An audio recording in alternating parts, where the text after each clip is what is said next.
Hello students and welcome to the class. आज की class में हम IUPAC नोमेनक्लेचर जो क्लास चल रहा है उसमें और आगे बढ़ेंगे। पीछे क्लासेस में हमने देखा था कि नोमेनक्लेचर कैसे करते हैं, नोमेनक्लेचर क्या होता है, IUPAC सिस्टम क्या है। ठीक है, आज के क्लास में हम देखेंगे फंक्शनल ग्रुप का, पहला पार्ट में देखेंगे फंक्शनल ग्रुप का, जो डिफरेंट फंक्शनल ग्रुप है उनका नोमेनक्लेचर। जैसे अभी तक आपने एल्केन का देखा है, एल्कीन का देखा है, एल्काइन का देखा है और साइक्लिक अल्केन का देखा है, साइक्लो अल्केन्स का देखा है। अब आज के क्लास में हम देखेंगे जो वेरियस फंक्शनल ग्रुप्स आपको पढ़ने हैं उनके नोमेनक्लेचर देखना है। ठीक है, तो एक वर्ड आया आपके लिए फंक्शनल ग्रुप, एक वर्ड आया फंक्शनल ग्रुप। तो what is functional group? Functional group क्या होता है? आप कहते हैं एटम्स और ग्रुप ऑफ एटम्स, एटम्स और group of atoms which define all the chemical and physical property of a compound are known as functional group। Atom या group of atom जो किसी भी कंपाउंड के सभी प्रॉपर्टीज को गवर्न करता हो, कंट्रोल करता हो, उसे हम फंक्शनल ग्रुप कहते हैं। एग्जाम्पल के तौर पे देखिए, एक आपके पास कंपाउंड है CH3CH2OH और एक कंपाउंड है CH3CH2H। तो देखिए यहाँ पर OH लगा है और यहाँ पर H लगा है। अगर ऐसे आप डिफरेंस की बात करेंगे तो आप कहेंगे साहब यहाँ पर इन दोनों कंपाउंड में सिर्फ एक ऑक्सीजन का अंतर है, लेकिन ये कंपाउंड अल्कोहल है, ये अल्केन है, ये लिक्विड होता है, ये गैस होता है और इसकी प्रॉपर्टीज एकदम डिफरेंट होती है। यहाँ पर 10 कार्बन भी लगा देंगे तो भी ये मोटा मोटी इसके जैसा ही बिहेव करेगा। तो होता क्या है कि इस कंपाउंड की पूरी चाबी जो है इस एटम के पास या ग्रुप ऑफ एटम्स के पास है, इस OH ग्रुप के पास है, हाइड्रोक्सिल ग्रुप के पास है, तो इसे हम कहेंगे फंक्शनल ग्रुप। जो ऑर्गेनिक कंपाउंड्स हैं उनका क्लासिफिकेशन फंक्शनल ग्रुप के आधार पे ही किया गया है। ये जो कंपाउंड्स होते हैं, ये जो फंक्शनल ग्रुप होते हैं, ये जो फैमिलीज होती है होमोलोगस सीरीज, इसमें आप जैसे जैसे धीरे धीरे कार्बन बढ़ाएंगे तो ग्रेजुअली हमने देखा है कि जैसे जैसे कार्बन बढ़ा रहे हैं तो ग्रेजुअली धीरे धीरे प्रॉपर्टीज भी ग्रेजुअल चेंज है। बॉइलिंग पॉइंट धीरे धीरे इंक्रीज करेगा, मेल्टिंग पॉइंट इंक्रीज करेगा, रिएक्टिविटी हो सकता है धीरे धीरे कम हो जाए, तो एक ग्रेजुअल चेंज होता है। तो फंक्शनल ग्रुप वो एटम्स और ग्रुप ऑफ एटम्स हैं जो किसी भी कंपाउंड की सभी प्रॉपर्टीज को गवर्न करता है, उसे हम कहते हैं फंक्शनल ग्रुप। ठीक है, तो सबसे पहले हम लोग देखेंगे फंक्शनल ग्रुप के नोमेनक्लेचर में नोमेनक्लेचर ऑफ कार्बोक्सिलिक एसिड। सबसे पहले देखेंगे nomenclature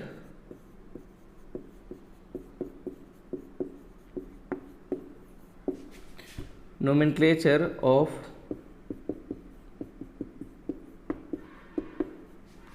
carboxylic acid. Carboxylic acid क्या होता है?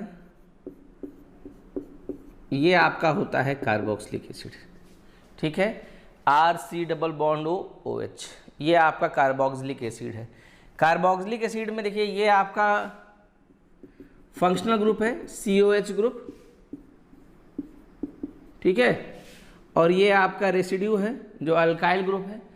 इसका नाम हम रखते ऐसे हैं, कार्बन को याद रखिएगा, कार्बन को काउंट करते हुए सबसे लंबा चेन बनाइए, सबसे लंबा चेन बनाइए जिसमें ये कार्बन आता है। ठीक है, तो उस चेन में कार्बन को काउंट करिएगा तो वो वर्ड रूट हो जाएगा। और उसके बाद अल्केन में जो अल्केन है उसमें ANE हटा दीजिए और ओइक एसिड लगा दीजिए। ANE हटा दीजिए और ओइक एसिड लगा दीजिए, तो इसे हम कहते हैं एल्केनोइक एसिड। जैसे मान लीजिए हम इस तरह कंपाउंड बनाते हैं CH3COH, एकदम आसान सा। 2 कार्बन का अगर अल्केन होता तो इसे हम कहते, 2 कार्बन का अगर अल्केन होता तो इसे हम कहते इथेनोइक एसिड। ठीक है, 2 कार्बन का अगर अल्केन होता तो इसे हम कहते इथेनोइक एसिड, लेकिन इथेन कहते, लेकिन ये हो जाएगा इथेनोइक एसिड, तो ये आपका हो जाएगा इथेनोइक एसिड। और ध्यान रखिएगा ये जो कंपाउंड है ये हमेशा कार्बन नंबर 1 रहेगा, ये कार्बन नंबर 1 रहेगा चाहे ये लॉन्गेस्ट चेन में आए या ना आए। मान लीजिए ऐसा एक एग्जांपल देते हैं,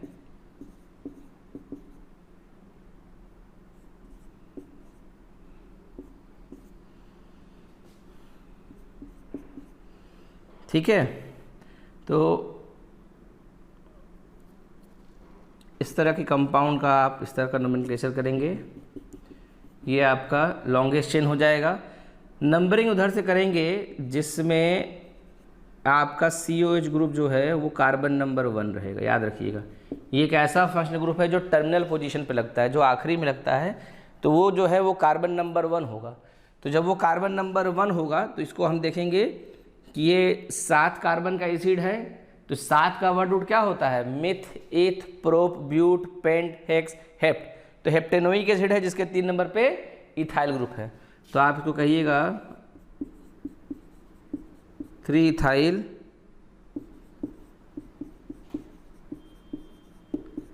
हेप्टेनोइक एसिड, 3 इथाइल हेप्टेनोइक एसिड। तो इसका नाम हो जाएगा 3 इथाइल हेप्टेनोइक एसिड। ठीक है, नोट कर लीजिए। अब इसमें देखिए, अगर मान लीजिए ऐसे कंपाउंड आ जाए जिसमें एसिड 2 बार आ जाए, सोचिए 2 बार एसिड आ जाए, COH, CH2, CH2, COH, तो इस तरह से 1 2 3 4, तो इसका नाम हो जाएगा ब्यूटेन डायोइक एसिड। 1,4 क्यों नहीं लिख रहे हैं? क्योंकि 1,4 के अलावा कोई ऑप्शन नहीं है, इसलिए 1,4 नहीं लिख रहे हैं। अगर ऐसा होता कि इसी में एक और हो जाता तो फिर उसको हम सब्स्टिट्यूएंट की तरह ट्रीट करते। तो ये आपका ब्यूटेन डायोइक एसिड है। ठीक है, क्लियर है। अगर इसी में कोई और कंपाउंड आता इस तरह से, मान लीजिए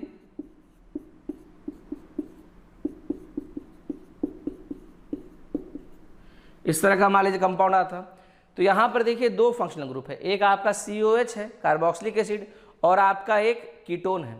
तो देखिए मैंने आपको बताया था प्रायोरिटी टेबल, मैं फिर से बताऊंगा प्रायोरिटी टेबल। प्रायोरिटी टेबल क्या होता है कि हमने एक ऑर्डर बनाया है, उस ऑर्डर में जो कंपाउंड, उस ऑर्डर में जो फंक्शनल ग्रुप पहले आता है वो हमेशा प्राइमरी फंक्शनल ग्रुप कहलाता है। ठीक है, प्राइमरी सफिक्स, तो वो आपका प्राइमरी फंक्शनल ग्रुप कहलाता है। तो ये जब प्राइमरी फंक्शनल ग्रुप है तो यहाँ पर इसको आप प्रायोरिटी देंगे। कार्बोक्सिलिक एसिड की प्रायोरिटी जो है वो ज़्यादा है और कीटोन की जो है वो कम है, तो ये 3 नंबर पे कीटोन है। कीटोन जब आपका फंक्शनल ग्रुप में सेकेंडरी फंक्शनल ग्रुप बनता है तो ये हम इसको कहते हैं 3 ऑक्सो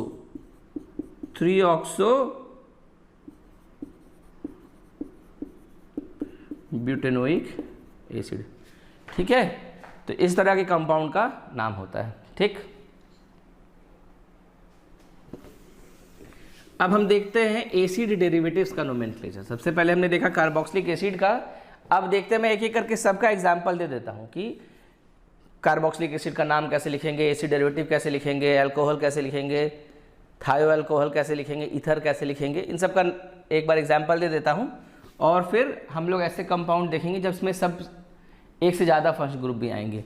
अब हम देखते हैं एसिड डेरिवेटिव। पहले समझिए कि what is acid derivative. Acid derivative क्या है? तो हम कहते हैं कि एसिड डेरिवेटिव का मतलब जो एसिड से डिराइव हुआ है वो एसिड डेरिवेटिव। ऐसे कंपाउंड जो एसिड से डिराइव हुए हैं वो एसिड डेरिवेटिव कहलाते हैं। आपके पास carboxylic acid RC double bond OH है, इसके OH ग्रुप को हटाकर कोई और क्लास ऑफ कंपाउंड बना लीजिए RC डबल बॉन्ड OL, तो ये कंपाउंड जो एसिड से डिराइव हुए ये कहलाएंगे आपके एसिड डेरिवेटिव। तो ये आपका हो जाएगा एसिड डेरिवेटिव। क्यों इसको L से डिनोट करते हैं? ये इसके पीछे इसकी केमिस्ट्री है। जब आप इसकी केमिस्ट्री पढ़िएगा तो देखिएगा कि यही वो ग्रुप है जो हमेशा हटेगा, लीव करेगा। तो लीव करने वाला ग्रुप है, इसलिए L से दिखाते हैं लिविंग ग्रुप। और अब जब ये L जो है वो अलग अलग चीज़ें हो सकती हैं, अलग अलग ग्रुप हो सकता है, तो आपके पास अलग अलग एसिड डेरिवेटिव है। तो याद रखिएगा आपके पास 4 तरह का एसिड डेरिवेटिव पॉसिबल है, 4 एसिड डेरिवेटिव पॉसिबल है। कौन कौन से?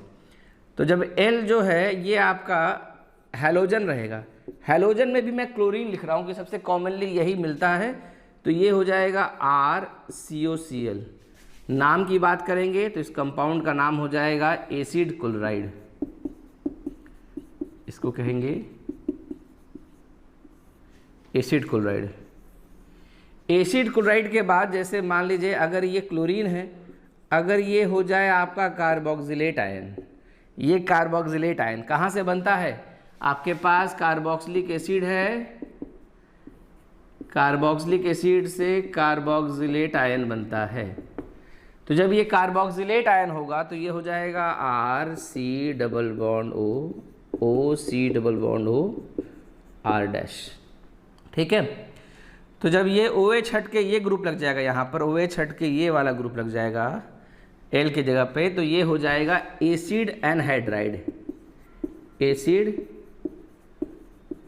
एनहाइड्राइड। ठीक है, और जब हम यहाँ पे लगा देंगे एल्कोक्साइड आयन, एल्कोक्साइड आयन क्या होता है, आपके पास अल्कोहल है, अल्कोहल जब अपना हाइड्रोजन H+ छोड़ता है तो ये बन जाएगा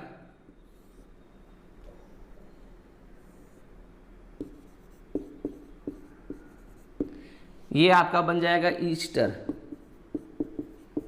ठीक है, ये आपका ईस्टर बन जाएगा। और जब यहाँ पर NH2 ग्रुप हो जाएगा तो ये हो जाएगा RCONH2, ये हो जाएगा आपका एमाइड। तो ये 4 ग्रुप जो हैं ये कलेक्टिवली कहलाते हैं एसिड डेरिवेटिव। और इसी में मैं आपको एक बात अभी बता देता हूँ जो बाद में जाकर फिर मिलेगा, कि जिस ऑर्डर में हमने रखा है ना, इसी ऑर्डर में इसकी केमिस्ट्री भी है, रिएक्टिविटी भी है। ये सबसे ज़्यादा रिएक्टिव होगा और ये सबसे कम रिएक्टिव होगा। इन सवालों की चर्चा करेंगे जब इसकी केमिस्ट्री पढ़ेंगे। तो आप भी प्रयास करिए कि जब हमने ये कंपाउंड रखा है RC डबल बॉन्ड OL और यहाँ पे इसका ग्रुप का नाम है, तो आप भी प्रयास करिए कि इसी ऑर्डर में इसको ध्यान रखिएगा। अगर L के जगह पे क्लोरीन हो जाएगा तो एसिड क्लोराइड, कार्बोक्सिलेट आयन होगा तो एनहाइड्राइड, एल्कोक्साइड आयन होगा तो इसे कहते हैं कार्बोक्सिलेट आयन, इसे कहते हैं एल्कोक्साइड आयन। तो जब एल्कोक्साइड आयन होगा तो ईस्टर, NH2 होगा तो एमाइड, RCONH2। तो ये चारों जो हैं कलेक्टिवली कहलाते हैं acid chloride, acid derivative. Acid से डिराइव हुए हैं इसलिए एसिड डेरिवेटिव कहलाते हैं। जैसे मैंने यहाँ पर रखा है RCOCl, यहाँ पर क्यों नहीं हमने RCOF, RCOI, RCOBr रखा है? देखिए सबसे आसानी से ये उपलब्ध है। RCOF नहीं बनता है क्योंकि फ्लोरीन जो है इसकी इलेक्ट्रोनेगेटिविटी बहुत ज़्यादा है। हम कहते हैं कि fluorine is most electronegative element of periodic table, तो इसकी इलेक्ट्रोनेगेटिविटी जो है वो बहुत ज़्यादा है, इसलिए फ्लोरीन नहीं बनता है। आयोडीन का साइज़ बहुत बड़ा है तो वो यहाँ पर फिट नहीं होता है। कुछ मात्रा में ब्रोमाइड बनता है, तो एसिड हैलाइड में कुछ किताबों में लिखा रहता है RCOX, तो एसिड हैलाइड में एसिड क्लोराइड और एसिड ब्रोमाइड ही देखे जाते हैं, जिसमें एसिड क्लोराइड सबसे ज़्यादा देखा जाता है। ठीक है, तो यहाँ पर ये चारों जो हैं ये चारों मिलकर आपके एसिड डेरिवेटिव हैं। अब हम एक एक करके इन एसिड डेरिवेटिव्स का नोमेनक्लेचर देखेंगे and will start with acid chloride. ठीक है, नोट कर लीजिए इसको।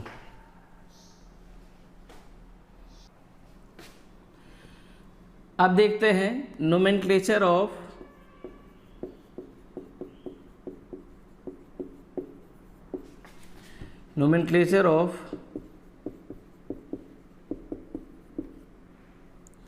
Acid chloride.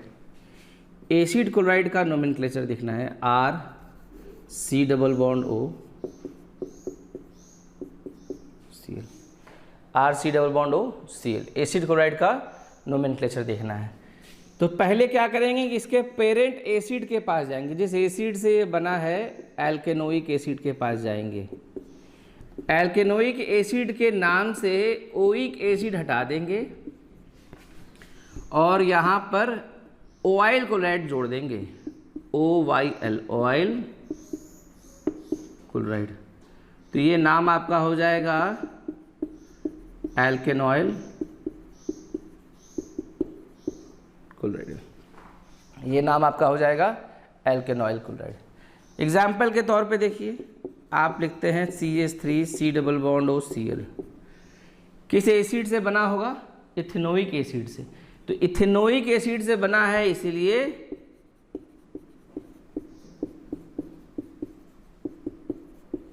इथेनॉयल क्लोराइड। ठीक है, इथेनोइक एसिड से बना है इसलिए इथेनॉयल क्लोराइड।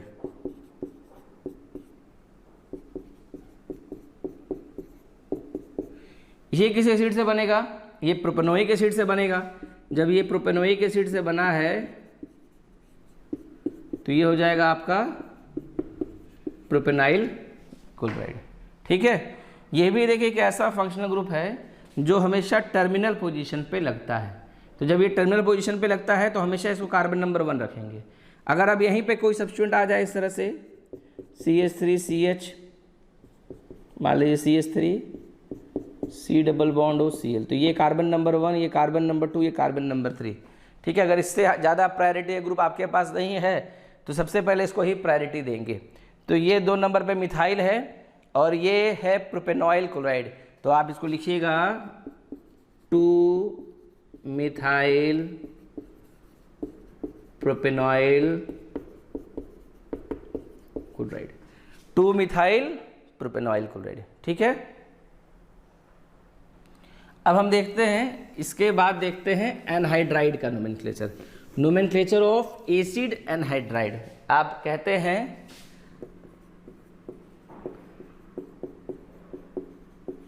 nomenclature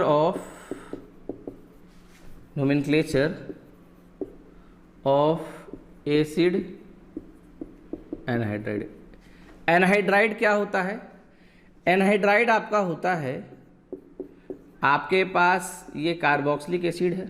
ठीक है, इसी कार्बोक्सिलिक एसिड के साथ देखिए एक और कार्बोक्सिलिक एसिड ले लीजिए। मैंने क्या कहा? मैंने कहा कि ये कैसा ग्रुप है? एसिड डेरिवेटिव वो ग्रुप होते हैं जो कार्बोक्सिलिक एसिड के OH को हटाकर बनते हैं। तो यहाँ से OH हट जाए और यहाँ से H हट जाए तो ये आपका हो जाएगा RC double bond O, OC double bond O, R'। तो ये आपका है एनहाइड्राइड। जब आपके पास इस OH को हटाकर आप एक कार्बोक्सिलेट आयन लगा देते हैं तो ये आपका हो जाता है एसिड एनहाइड्राइड। ठीक है, तो ये आपका एसिड एनहाइड्राइड है। तो एसिड एनहाइड्राइड का जब आप नोमेनक्लेचर देखेंगे तो इसमें क्या करेंगे? एसिड एनहाइड्राइड का नोमेनक्लेचर देखेंगे तो इसमें देखिए 2 तरह की बातें हो सकती हैं। एक होता है आपका सिमेट्रिकल, ठीक है, और एक होता है मिक्स्ड। क्या दोनों में अंतर होता है? सिमेट्रिकल एनहाइड्राइड जो होता है उसमें ये R और ये R' दोनों बराबर होते हैं। मतलब अगर ये दोनों सेम तरह के एसिड से बनते हों तो उसको हम सिमेट्रिकल कहेंगे, जब कहेंगे R और R' बराबर है। एग्जाम्पल के तौर पे देखिए CH3 C double bond O, C double bond O CH3। जब आप इन दोनों एसिड्स के बारे में सोचिएगा तो इन दोनों का ही पेरेंट एसिड क्या है? इथेनोइक एसिड है। तो जब ये दोनों ही इथेनोइक है तो आप सीधे लिख दीजिएगा इथेनोइक एनहाइड्राइड। आप लिखिएगा इथेनोइक एनहाइड्राइड। अब इसमें अगर ये इथेनोइक एनहाइड्राइड लगा हुआ है, लिखा हुआ है, तो इसमें अलग करने की ज़रूरत नहीं है। बहुत ऑब्वियस है कि दोनों तरफ ही इथेनोइक ग्रुप है। जब हम कहते हैं मिक्स्ड तो उसमें R और R' जो है वो बराबर नहीं होता है। जब हम मिक्स्ड कहते हैं तो इसमें R और R' बराबर नहीं होता है। तो एक तरफ मान लीजिए है CH3 CH2 C double bond O, O C double bond O CH3। तो एक आपका है प्रोपेनोइक ग्रुप, एक है आपका इथेनोइक एसिड। तो आप इसको कहेंगे इथेनोइक प्रोपेनोइक एनहाइड्राइड। ठीक है, इथेनोइक प्रोपेनोइक एनहाइड्राइड। तो ये इस तरह से इसको करने का तरीका है। ये एनहाइड्राइड्स का नोमेनक्लेचर है। ठीक, नोट कर ले। ठीक है स्टूडेंट्स, अब हम देखते हैं नोमेनक्लेचर ऑफ ईस्टर्स। अब हम देखेंगे नोमेनक्लेचर ऑफ ईस्टर। ईस्टर क्या होता है? देखते हैं nomenclature of esters. Nomenclature of esters. Esters का नोमेनक्लेचर देखिए, आपके पास ये आपका ईस्टर है RCO R'। जो आपके पास कार्बोक्सिलिक एसिड था RC डबल बॉन्ड OH, इसको हटाकर यहाँ पर OR ग्रुप बैठा दें, एल्कोक्साइड आयन बैठा दें, उसे हम ईस्टर कहते हैं। ठीक है, ये आपका ईस्टर है। ईस्टर के नोमेनक्लेचर में क्या ध्यान रखना है? एक मैंने इसको सर्किल किया और एक मैंने इसको सर्किल किया। इसको कहते हैं अल्काइल ग्रुप और इसको कहते हैं एल्केनोइड, अल्काइल एल्केनोइड। ईस्टर का नाम होता है अल्काइल एल्केनोइड। जैसे ये है CH3 C double bond O OCH3, ये आपका है मिथाइल ग्रुप और ये 2 कार्बन का है, तो ये आपका हो जाएगा मिथाइल इथेनोइड। ठीक है, ये आपका हो जाएगा मिथाइल इथेनोइड। ठीक है, ऐसा मान लीजिए एक स्ट्रक्चर बना दें।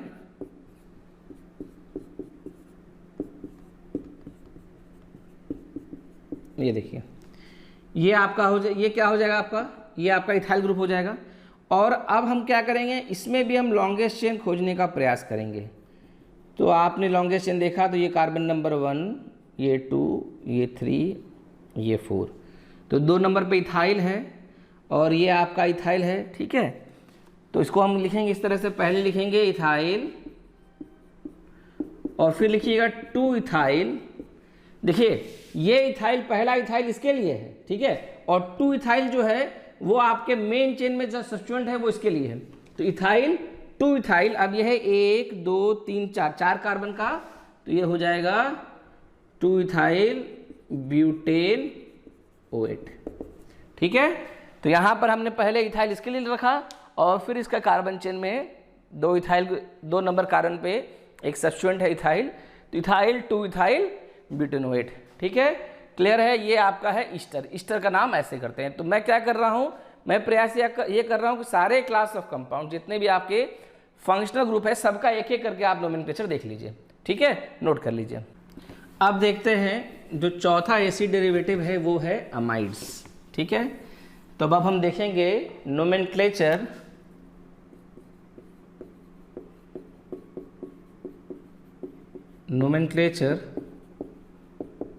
Of amides. अमाइड्स का नोमेनक्लेचर आपको देखना है। Nomenclature of amides. अमाइड्स क्या होता है, अमाइड्स आपका होता है RC double bond O NH2, ये आपका अमाइड है। तो व्हाट इज अमाइड, जब ये आप OH ग्रुप हटा के NH2 लगा देते हैं तो उसको हम अमाइड कहते हैं। इसका नाम रखने का तरीका बहुत आसान है। आपके पास एल्केनोइक एसिड है, इस एल्केनोइक एसिड में से आप ओइक एसिड हटा दीजिए, ठीक है, और अमाइड जोड़ दीजिए, तो ये आपका हो जाएगा एल्केनामाइड। ठीक है, एग्जाम्पल के तौर पे हमने एक कंपाउंड लिया CH3 C double bond O NH2, सब कुछ ठीक रहता और ये कार्बोक्सिलिक एसिड होता तो ये आपका होता इथेनोइक एसिड, लेकिन ये आपका हो जाएगा इथेनामाइड। ठीक है, ये आपका हो जाएगा इथेनामाइड। अगर ये एसिड होता तो ये होता इथेनोइक एसिड, लेकिन अब ये हो जाएगा इथेनामाइड। एक कंपाउंड ये देखिए CH3 CH2 CH2 CH CH3 C double bond O NH2। अगर इससे एसिड का नाम रखते तो 1 2 3 4 5 पेंटोनोइक एसिड होता है, जिसके 2 नंबर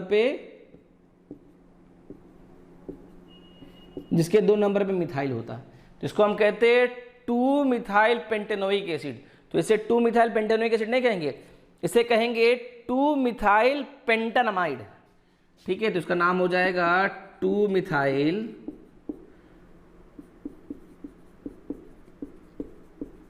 पेंटानामाइड।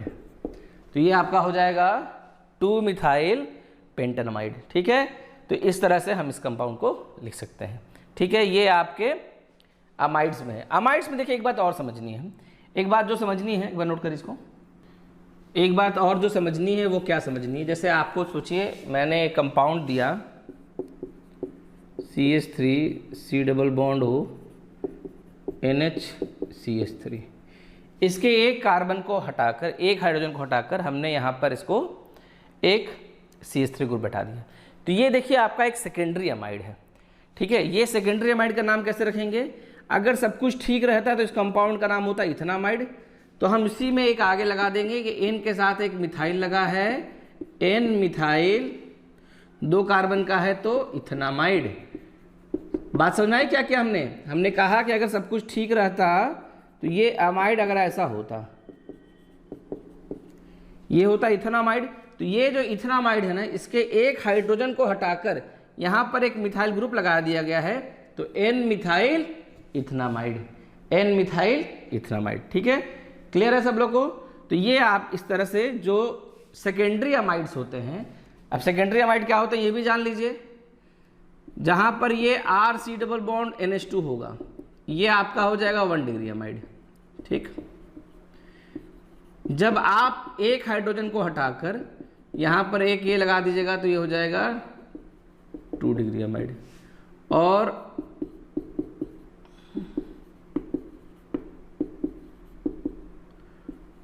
ये हो जाएगा 3 डिग्री अमाइड। तो इस तरह से आप प्राइमरी अमाइड, सेकेंडरी अमाइड और टर्शियरी अमाइड रखेंगे। अगर मान लीजिए ऐसा स्ट्रक्चर हो जाता आपके पास, ये स्ट्रक्चर आपका मान लीजिए ऐसा होता कोई कि CH3 CH2 C double bond O N CH3 CH3। अब इसका नाम आप लोग बताएंगे, इसका क्या नाम होगा?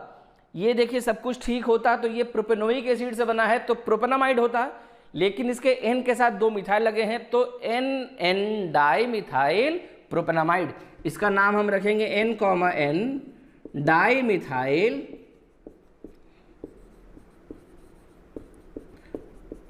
प्रोपेनामाइड, NN डाई मिथाइल प्रोपेनामाइड। तो इस कंपाउंड को आप ऐसे रख सकते हैं।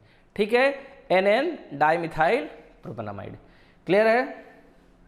नोट कर लीजिए, ये आपका अमाइड का नोमेनक्लेचर है। ठीक है, इसके बाद जो अगला नोमेनक्लेचर है वो है, अगला जो नोमेनक्लेचर है वो है कार्बोनाइल कंपाउंड्स का नोमेनक्लेचर। हम लिखते हैं nomenclature of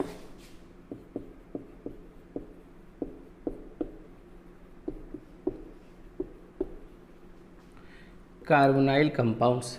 nomenclature of carbonyl compounds. Carbonyl compounds क्या होते हैं?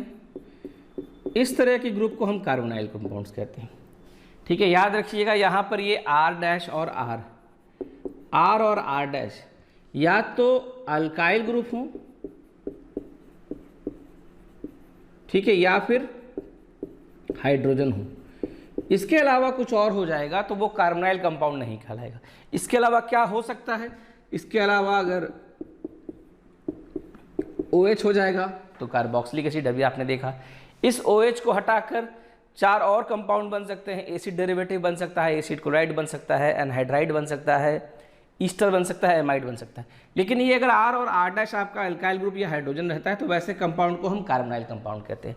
और ये कार्बोनाइल कंपाउंड भी 2 तरह के होते हैं। एक आपका होता है aldehyde.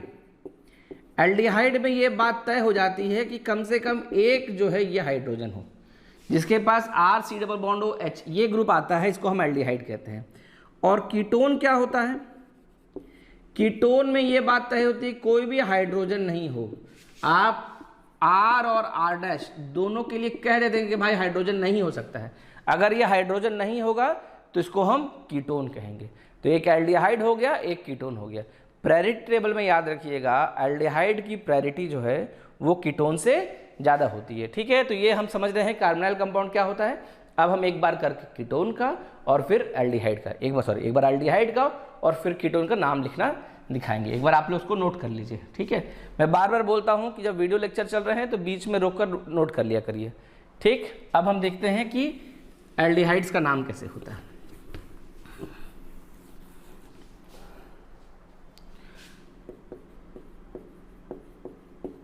nomenclature of aldehydes। nomenclature of aldehyde, ये आपका क्लास ऑफ कंपाउंड ऐसा दिखता है R C double bond OH। ठीक है, ये आपका एल्डिहाइड है। एल्डिहाइड का नाम क्या करेंगे? जिस अल्केन से ये बना है उस अल्केन से एक E हटा दीजिएगा और एक अल लगा दीजिएगा। तो इस तरह के कंपाउंड का नाम होता है अल्केनल। अल्केनल याद रखिएगा, ये एक ऐसा फंक्शनल ग्रुप है जो टर्मिनल पोजीशन पे लगता है।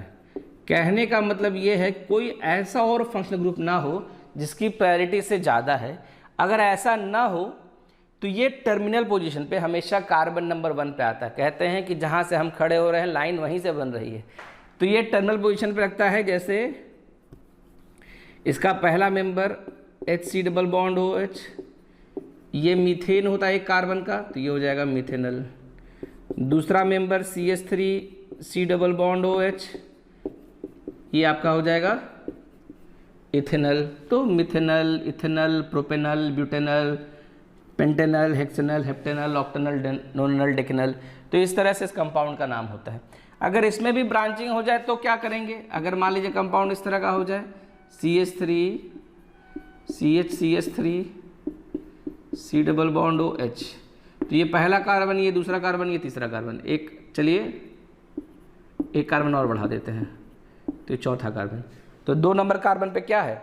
2 नंबर कार्बन पे आपके पास एक सब्स्टिट्यूएंट है, तो उसको आप कहेंगे 2 मिथाइल। सब कुछ ठीक होता है तो ये ब्यूटेन होता है, लेकिन ये है एल्डिहाइड, तो ये हो जाएगा ब्यूटेनल।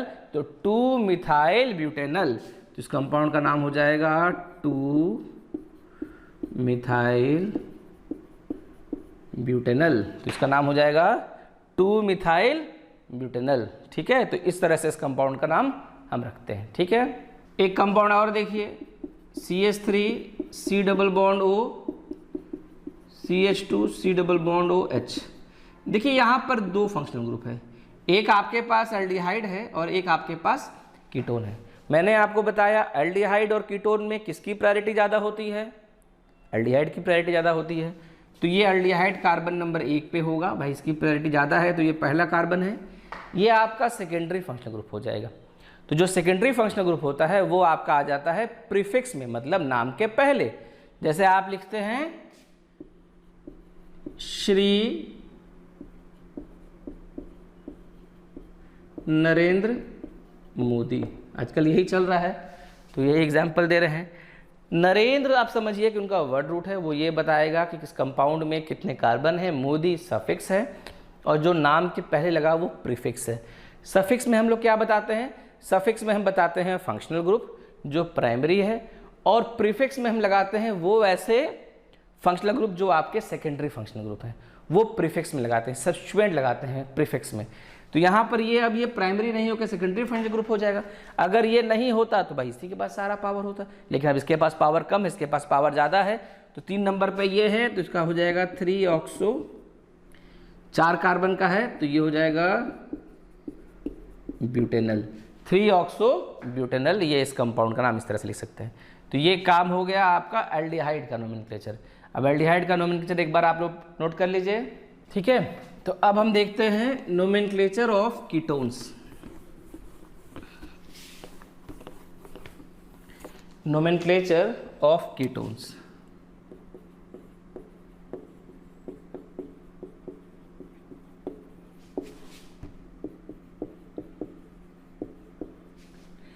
देखिए कीटोन्स अपने आप में एक विरला है।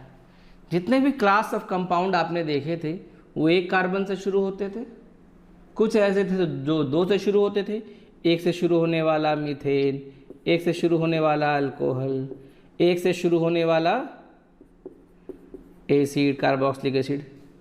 कुछ ऐसे थे जो कम से कम 2 होना चाहिए, एल्कीन कम से कम 2 होना चाहिए, अल्काइन कम से कम 2 होना चाहिए।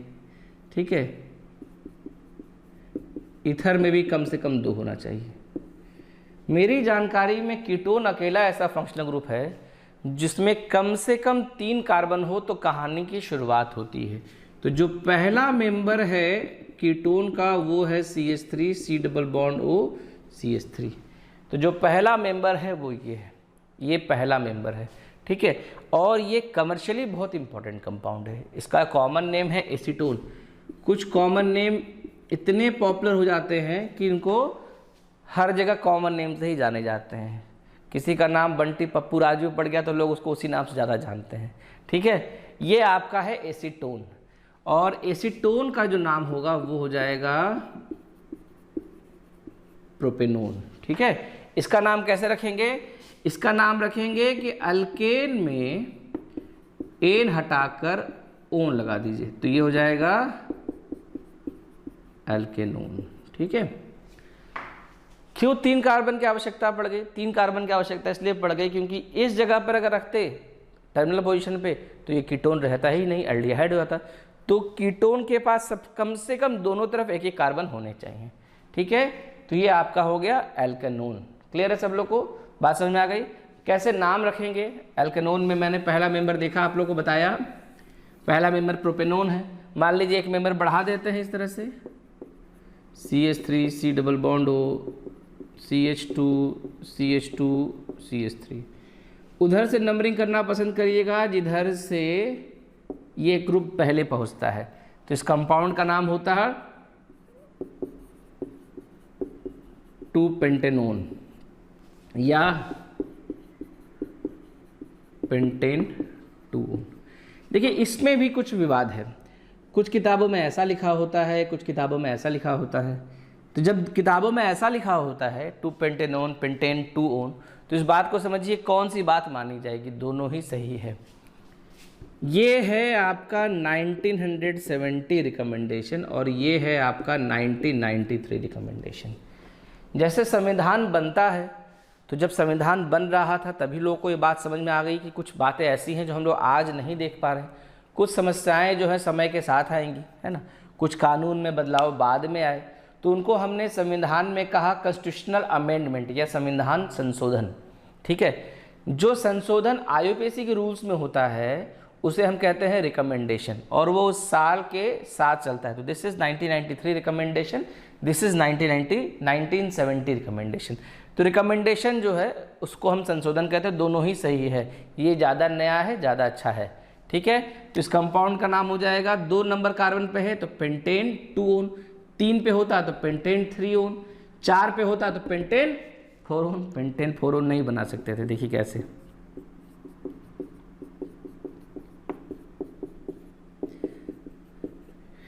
क्या पेंटेन 4 ओन बना सकते थे? नहीं बना सकते थे। उस बार नंबरिंग इधर से हो जाएगी और ये फिर से बन जाएगा पेंटेन 2 ओन, ठीक है। क्लियर है? तो इस तरह से हम लोग कीटोन का नाम लिखते हैं। और इसी में मान लीजिए कोई आपके पास सब्स्टिट्यूएंट आ गया, मान लीजिए यहाँ क्लोरीन आ गया, तो क्या लिख देंगे? इसका नाम आप रख दीजिएगा 4, 4 नंबर पे क्लोरीन है तो 4 chloro pentane 2 own, 4 chloro pentane 2 own. तो इस तरह से कीटोन्स का नोमेनक्लेचर होता है। तो हमने देख लिया कार्बोक्सिलिक एसिड का, हमने देख लिया एसिड डेरिवेटिव जिसमें 4 आते हैं। कौन कौन से आते हैं 4? एसिड डेरिवेटिव में आता है एसिड क्लोराइड, एनहाइड्राइड, ईस्टर और एमाइड। उसके बाद हम आए कार्बोनाइल कंपाउंड में, उसमें हमने देखा एल्डिहाइड और कीटोन्स। अब हम आते हैं अल्कोहल में, अब हम आते हैं अल्कोहल्स में। अल्कोहल्स के बारे में कहा जाता है कि अल्कोहल्स जो है ये दुनिया का सबसे लोकप्रिय ऑर्गेनिक कंपाउंड है। अगर आपको विश्वास नहीं हो तो शाम के वक्त आप बाहर जाएंगे तो 2-3 लोग आपको सैल्यूट करते नजर आएंगे, वो लोग अल्कोहल से ही ग्रसित होते हैं। तो इसका नाम हम रखते हैं नोमेनक्लेचर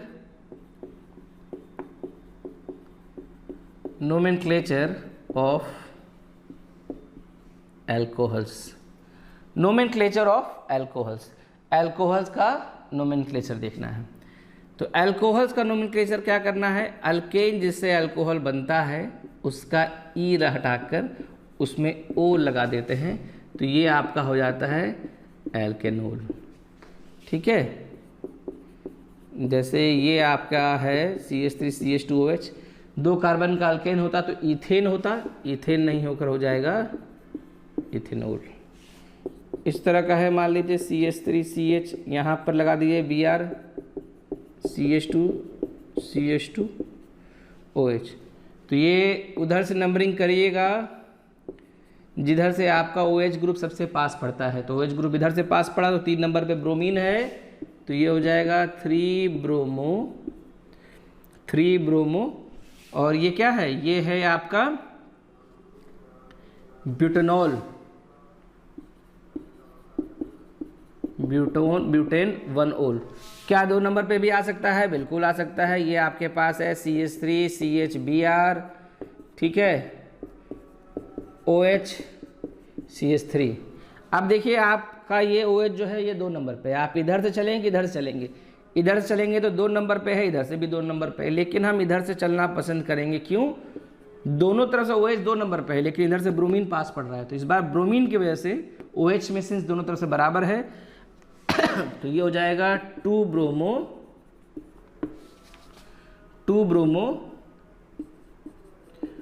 ब्यूटेन 2-ओल। तो ये कंपाउंड हो जाएगा 2 ब्रोमो ब्यूटेन 2-ओल। अगर इस कंपाउंड का नाम रखते हैं CH3CCH3, तो इस कंपाउंड में क्या करेंगे, इस तरह के कंपाउंड को कैसे नोमेंक्लेचर कैसे करेंगे,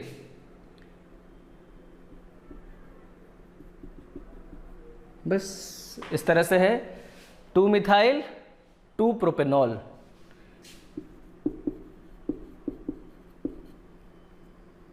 टू मिथाइल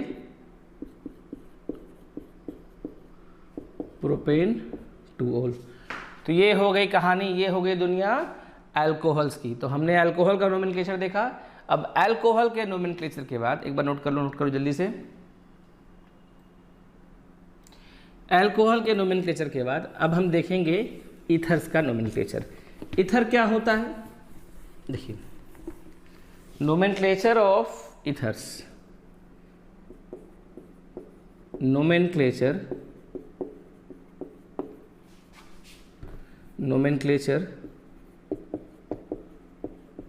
ऑफ ईथर्स। देखिए आपके पास RH है, इस एक H को अगर OH से हटा दिया जाए तो ये अल्कोहल बन जाता है। इसीलिए अल्कोहल का एक और नाम है, आप कहते हैं कि alcohol is basically hydroxyl derivative of alkane. Alkane का हाइड्रोक्सिल डेरिवेटिव है, और अगर इसके दोनों तरफ इस OH में अल्कोहल में एक H हटा के फिर ROR' लगा दिया जाए तो आप कह सकते हैं कि ये हाइड्रोक्सिल डेरिवेटिव है अल्कोहल का, या फिर डाई हाइड्रोक्सिल डेरिवेटिव है अल्केन का।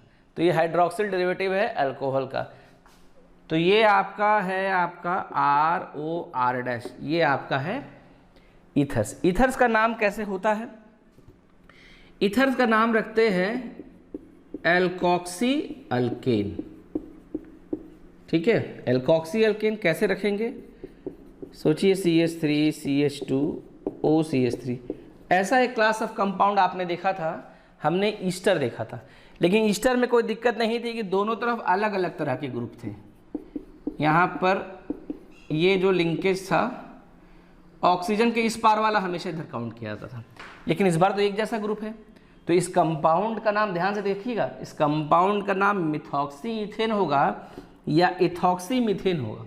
इसको हमेशा आप ऐसे याद रखिएगा कि जब बचपन में आप बाजार जाते थे और मम्मी किसी एक बच्चे का हाथ पकड़ सकती थी तो वो प्रयास करती थी जो बच्चा छोटा है उसका हाथ पकड़े रहे, बड़ा वाला शायद अपना ख्याल और अच्छे से रख सकता है।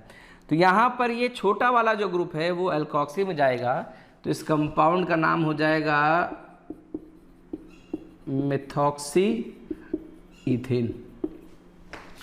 इस तरह के कंपाउंड अगर बना दिए जाए CH3 CH2 OCH3 CH3 1 2 3 4, तो 2 नंबर पे मिथॉक्सी है तो इसको लिखिएगा 2 मिथॉक्सी ब्यूटेन। तो 2 नंबर पे मिथॉक्सी है तो इस कंपाउंड को लिखिएगा 2 मिथॉक्सी ब्यूटेन। तो ईथर्स का नाम इस तरह से कहते हैं, इसको हम इथेरियल लिंकेज कहते हैं। तो इस तरह से ईथर्स का नाम रखते हैं। ये है आपका मिथॉक्सी ईथेन, ये 1 2 3 4 2 नंबर पे मिथॉक्सी है तो 2 मिथॉक्सी ब्यूटेन, नोट कर लीजिए। इसी में देखिए कुछ साइक्लिक ईथर्स भी होते हैं, उनका भी नाम हम देख लेते हैं। साइक्लिक ईथर्स को हम कहते हैं इपॉक्साइड्स भी कहते हैं। इस तरह के कंपाउंड CH3 CH इसे हम कहते हैं epoxy compound.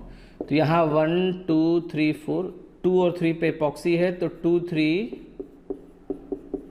Epoxy butane.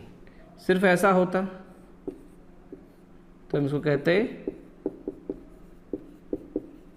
Epoxy ethane, epoxy ethane, epoxy butane. तो ये इस तरह के कंपाउंड्स ईथर्स में साइक्लिक ईथर का नाम हम ऐसे रखते हैं। ठीक है, अब आज के क्लास में आखिरी क्लास ऑफ कंपाउंड है, 2 बच्चे हैं, एमीन्स और साइनाइड्स। तो अब हम देखेंगे नोमेनक्लेचर ऑफ साइनाइड्स। साइनाइड्स को ही नाइट्राइल्स कहा जाता है। ठीक है, नोमेनक्लेचर ऑफ साइनाइड्स या नाइट्राइल।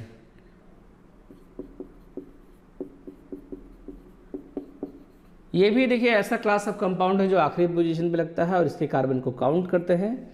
ठीक है, तो हम इसका नाम ऐसे रखते हैं कि अल्केन में एक ई हटा के नाइट्राइल लगा दीजिएगा। ठीक है,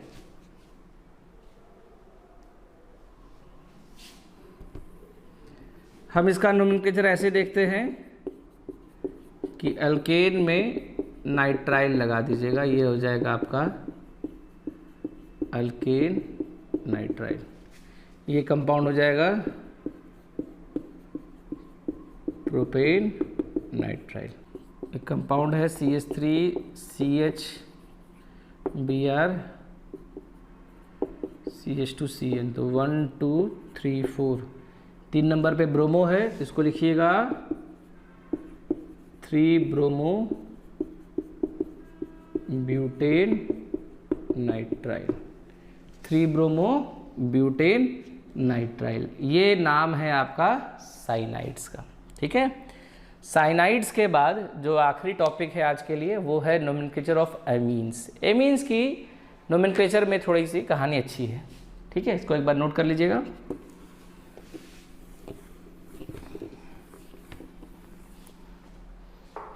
क्या है एमीन्स की कहानी? नोमेनक्लेचर ऑफ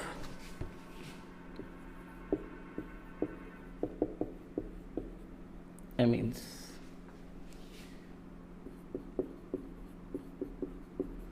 देखिए इसमें 2 नाम चलता है, एक चलता है आपका IUPAC और एक CA लिखा रहता है, वो होता है chemical abstract name. Chemical abstract name क्या होता है?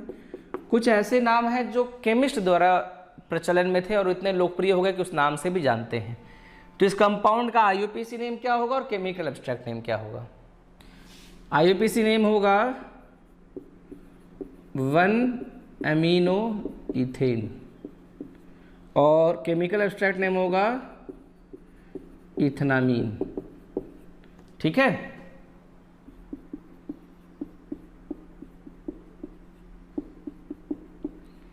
इस कंपाउंड का देखिए, इस कंपाउंड में हम ऐसे अपना लॉन्गेस्ट चेन लेने का प्रयास करेंगे।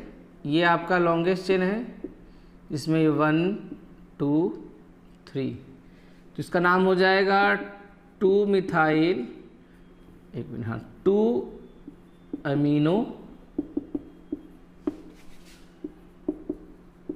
2-मिथाइल प्रोपेन। ठीक है, 2-अमीनो 2-मिथाइल प्रोपेन। और इसका जो केमिकल एब्स्ट्रैक्ट नेम होगा वो होगा 2-मिथाइल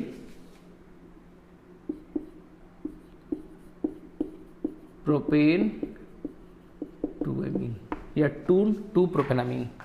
ठीक है, 2-मिथाइल प्रोपेन 2-अमीन। तो ये दोनों ही तरह के नाम देखे जाते हैं, केमिकल एब्स्ट्रैक्ट नेम है और ये दोनों सही है। ठीक है, ये केमिकल एब्स्ट्रैक्ट नेम और ये आपका IUPAC name. Chemical abstract name कुछ इस तरह एक कंपाउंड को लिखने में बहुत प्रचलित हैं, जिसमें आपके इसके साथ एक हाइड्रोजन हटाकर हमने एक मिथाइल ग्रुप बैठा दिए। ये एक सेकेंडरी एमीन है। ये भी समझ लीजिए कि प्राइमरी एमीन क्या होता है, 1 डिग्री एमीन होता है आपका अगर R के साथ NH2 लगा रहता है। देखिए अमीन्स में प्राइमरी, सेकेंडरी और टर्शरी ये हमेशा आप देखते हैं नाइट्रोजन के रेस्पेक्ट में। नाइट्रोजन में अगर दोनों हाइड्रोजन लगा है तो प्राइमरी एमीन, एक हाइड्रोजन हटाकर अल्काइल ग्रुप बैठा दिया तो सेकेंडरी एमीन। और दोनों हाइड्रोजन हटाकर अल्काइल ग्रुप बैठा दिया तो टर्शियरी एमीन। इस कंपाउंड का क्या नाम रखेंगे? इस कंपाउंड का नाम रखेंगे एन मिथाइल इथेनामीन। एन मिथाइल इथेनामीन, ये इसका नाम हो जाएगा, एन मिथाइल इथेनामीन। तो इस तरह से हम अमीन्स का नोमेनक्लेचर करेंगे। This was all for the day. आज के क्लास में हमने क्या किया, एक बार रिकैप ले रहे हैं। आज के क्लास में जितने भी क्लास ऑफ कंपाउंड थे, आपके होमोलोगस सीरीज थे, फंक्शनल ग्रुप्स थे, उन सब का हम लोगों ने बहुत सिंपल एग्जाम्पल देखा। ठीक है, पहले क्लास में क्या देखा था कि भाई IUPAC नोमेनक्लेचर करते कैसे हैं। दूसरे क्लास में उसी का एक्सटेंशन किया, साइक्लिक कंपाउंड का देखा। ठीक है, तो आज इसका ये तीसरा लेक्चर है जिसमें मैंने सारे फंक्शनल ग्रुप का एक एक करके नाम बता दिया। आपको मैंने कार्बोक्सिलिक एसिड से परिचय करा दिया, एसिड डेरिवेटिव से करा दिया, कार्बोनाइल कंपाउंड में एल्डिहाइड कीटोन से करा दिया, एसिड डेरिवेटिव में जो चारों मेंबर्स हैं एसिड, क्लोराइड, एनहाइड्राइड, ईस्टर और अमाइड, उससे करा दिया। फिर कार्बोनाइल के बाद अल्कोहल से करा दिया, अल्कोहल के बाद हम इथर से मिले, इथर के बाद हम साइनाइड से मिले, साइनाइड के बाद हम अमीन से मिले। तो मोटा मोटी सारे क्लास ऑफ कंपाउंड जो हैं उनके बारे में मैंने परिचय दे दिया आपको। अब अगले क्लास में हम क्या करेंगे, what we will do in the next class. In the very next class we will discuss nomenclature of polyfunctional organic compounds. ऐसे कंपाउंड जिसमें एक से ज़्यादा फंक्शनल ग्रुप लगे हों, उसे हम कहते हैं पॉलीफंक्शनल। तो वैसे कंपाउंड का नोमेनक्लेचर हम अगले क्लास में बहुत डिटेल्स में पढ़ेंगे। और साथ ही साथ पढ़ेंगे, अभी तक ऐसा हो रहा था कि आपके पास कंपाउंड था और कंपाउंड से आपने नाम रखा। एक और टॉपिक होगा जिसमें नाम दिया रहेगा और आपको वहाँ से कंपाउंड बताना है। ठीक है, this was all for the day. बहुत अच्छा लग रहा है इस तरह से आप लोग से इंटरेक्ट करके, और आप लोग इन वीडियोस को बहुत ध्यान से देखिए, अच्छे से नोट कर लीजिए। Is a very important topic और ये सब बेस बनता है ऑर्गेनिक केमिस्ट्री के। अगर आपको ये सारी टॉपिक्स अच्छे से समझ में आ जाएगी ना, तो आपको ऑर्गेनिक केमिस्ट्री पढ़ना बहुत आसान लगेगा। और हम लोग ये वीडियोस बना रहे हैं, ठीक है। तो एक जो रिक्वेस्ट में अपील मैं हमेशा करता हूँ हर वीडियो के बाद कि आप लोग अगर हमारे चैनल को सब्सक्राइब नहीं किया है तो हमारे चैनल अपराइज एकेडमी को सब्सक्राइब कर लीजिए। Will keep doing the good work. Thank you very much. Happy learning. Bye bye.